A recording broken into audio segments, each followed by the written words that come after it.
सन 1999 मध्ये दहशतवाद्यांनी इंडियन एअरलाइन्सचे विमान अपहरण करून तालिबान शासित अफगाणिस्तानच्या कंदारला घेऊन गेले आणि त्यावेळी विमानातील प्रवाशांच्या बदल्यात भारताच्या कैदेत असलेल्या 3 खतरनाक दहशतवाद्यांना सोडण्याची अट ठेवली गेली। याच तालिबान शासित अफगाणिस्तानकडे जगातील अनेक देशांनी पाठ फिरवली।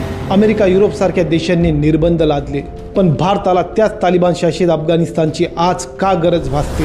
मागील काही दिवसात अफगाणिस्तानचे परराष्ट्र मंत्री अमीर मुत्ताकी भारत दौऱ्यावर आले होते। त्यावेळी त्यांच्याशी बऱ्याच विषयांवर चर्चा झाल्या, पण जेव्हा त्यांची प्रेस कॉन्फरन्स होती तेव्हा त्यांनी महिला पत्रकारांना परवानगी दिली नाही। आणि इथेच एक प्रश्न उपस्थित झाला, ज्यांच्याकडे जगाने पाठ फिरवली, जिथे महिलांना स्वातंत्र्य नाही, ज्यांची भाषा फक्त बंदूक आहे, अशा दहशतवादी विचारधारेवर चालणाऱ्या अफगाणिस्तानशी संबंध ठेवणे कितपत योग्य आहे? आणि जर संबंधच ठेवत असेल तर यात भारताचा काय फायदा असू शकतो?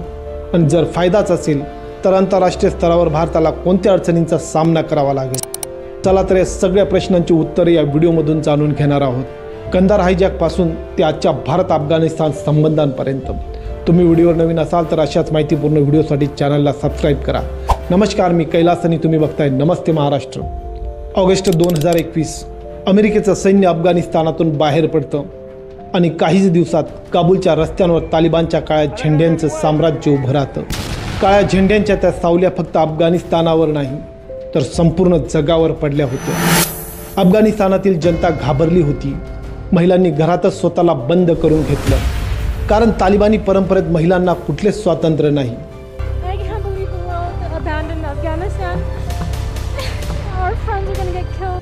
अनेकांनी देश सोडला।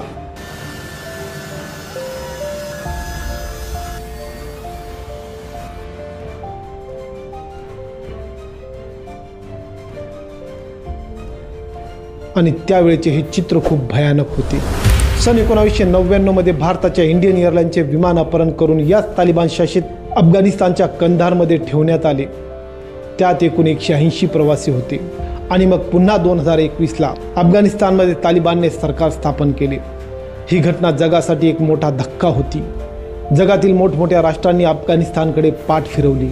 भारताने मात्र थेट विरोध न करता एक संयमी धोरण स्वीकारले। मंडळी, अफगाणिस्तान आणि भारताचे संबंध आधीपासून चांगलेच होते। जर एक अपवाद सोडला तर तो अपवाद म्हणजे इंडियन एअरलाइन्सचे विमान अपहरण। आता हे विमान अपहरण कधी आणि कसे झाले आणि त्यात अफगाणिस्तानचा काय संबंध होता? सुमारे 25 वर्षापूर्वी कंधार विमान अपहरणाच्या बदल्यात भारत सरकारने 3 भयानक दहशतवाद्यांची सुटका केली, ज्यामध्ये मसूद अझर, मुश्ताक जरगर आणि उमर शेख यांचा समावेश होता। ही घटना कशी घडली अगोदर ते समजून घेऊ। तारीख होती 24 डिसेंबर 1999। इंडियन एअरलाइन्सचे विमान नेपाळची राजधानी काठमांडूवरून दिल्लीसाठी टेक ऑफ करते, पण काहीच वेळात त्या विमानात बसलेल्या दहशतवाद्यांनी प्लेन हायजॅक केले। ही बातमी संपूर्ण जगात पसरली। त्या विमानात 165 प्रवासी आणि 15 क्रू मेंबर होते। या विमानात बहुतांश भारतीय नागरिक असले तरी Australia, Belgium, Canada, France, Italy, Japan, Spain, America या देशांचे नागरिकही या विमानाने प्रवास करत होते। विमानाचं अपहरण झाल्यानंतर काही तासातच दहशतवाद्यांनी एक प्रवासी रुपन कत्यालची हत्या केली। 25 वर्षाच्या रुपन कत्यालच्या शरीरावर कट्टरवाद्यांनी अनेक चाकूचे वार केले। पुढे रात्री 1:45 वाजता ही विमान दुबईला पोहोचले। विमानात फ्यूल भरून देण्याच्या बदल्यात 25 प्रवाशांना सोडण्याची डील झाली। यात बहुतांश महिला आणि लहान मुलं होती। दुबईहून निघालेले विमान अखेर अफगाणिस्तानच्या कंधारमध्ये पोहोचले, तेव्हा कंधार हे तालिबानच्या ताब्यात होते।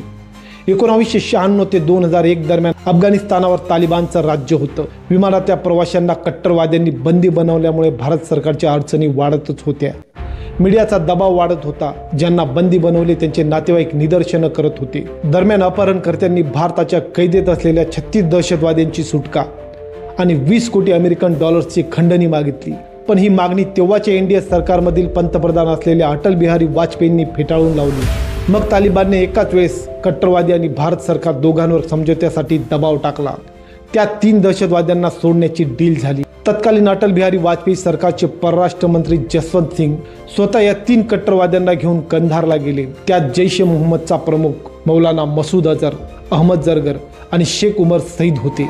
या 3 दहशतवाद्यांच्या बदल्यात अपहरण केलेल्या विमानातल्या 155 प्रवाशांची मुक्तता करण्यात आली, पण हा समझोता नंतर भारताला खूप महागात पडला।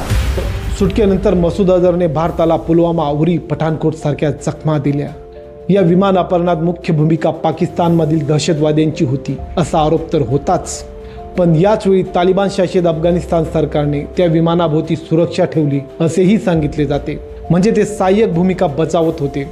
तरी सुद्धा आजपर्यंत तालिबान शासित अफगाणिस्तानावर भारताने कुठलेच आरोप ठेवले नाही, कारण त्यामागे भारताची एक वेगळी रणनीती असू शकते. आणि हा विमान अपहरणाचा अपवाद सोडला तर अफगाणिस्तान आणि भारताचे संबंध नेहमीच चांगलेच राहिले. अफगाणिस्तानचे परराष्ट्र मंत्री अमीर मुत्तकी काही दिवसांपूर्वी भारत दौऱ्यावर आले होते. त्यावेळी त्यांच्याशी अनेक विषयांवर चर्चा झाल्या, पण काय चर्चा झाल्या हे अजून स्पष्ट झाले नाही. पण त्यावेळी पाकिस्तानच्या दबावात न येता त्यांनी काश्मीर हा भारताचा अविभाज्य भाग असल्याचे स्पष्ट केले. त्यामुळे पाकिस्तानला चांगल्याच मिरच्या झोंबल्या. एकंदरीत काही जाणकारांच्या मते तालिबान अधिकृत अफगाणिस्तान सरकारला रशिया सोडले तर अजून कोणत्या देशाने मान्यता दिली नाही. पण भारताने मान्यता देण्याचा विचार करताना अमेरिकेचा सुद्धा विचार करावा लागेल, कारण अमेरिकेचे डोनाल्ड ट्रम्प सरकार तालिबानच्या विरोधात आहे. आपण रशियाच्या जवळ गेलो म्हणून अमेरिकेने आपल्यावर अतिरिक्त 25% टॅरिफ लावला. आता अफगाणिस्तानला मान्यता दिली तर भारतावर काही जागतिक निर्बंध लागू शकतात. भारताला चीन आणि पाकिस्तान सारखे शेजारी आहेत. मागच्या 10 वर्षात पाकिस्तानसोबत 3 वेळा तर चीनसोबत एकदा रक्तरंजित संघर्ष झाला. त्यामुळे या दोन्ही त्रासदायक शेजाऱ्यांसाठी अफगाणिस्तानशी संबंध महत्त्वाचे आहेत. पाकिस्तान आणि चीन हे एकमेकांना पाठिंबा देतात. अशा वेळी भारत मात्र एकटा पडतो. म्हणून अफगाणिस्तान भारताला सोबत हवाच, कारण पाकिस्तानच्या उत्तरेला अफगाणिस्तान आणि दक्षिणेला भारत, म्हणजे पाकिस्तान दोन्ही बाजूने अडकला जाऊ शकतो. म्हणून अफगाणिस्तानला लांब करून चालणार नाही. अफगाणिस्तानात सत्ता कोणाचीही असली तरी भारताला त्यांच्यासोबत संबंध चांगलेच ठेवावे लागतील. मंडळी, व्हिडिओ आवडला असेल तर लाईक आणि सबस्क्राईब करायला विसरू नका. पुन्हा भेटूया एका नवीन विश्लेषणासोबत. तोपर्यंत जय महाराष्ट्र.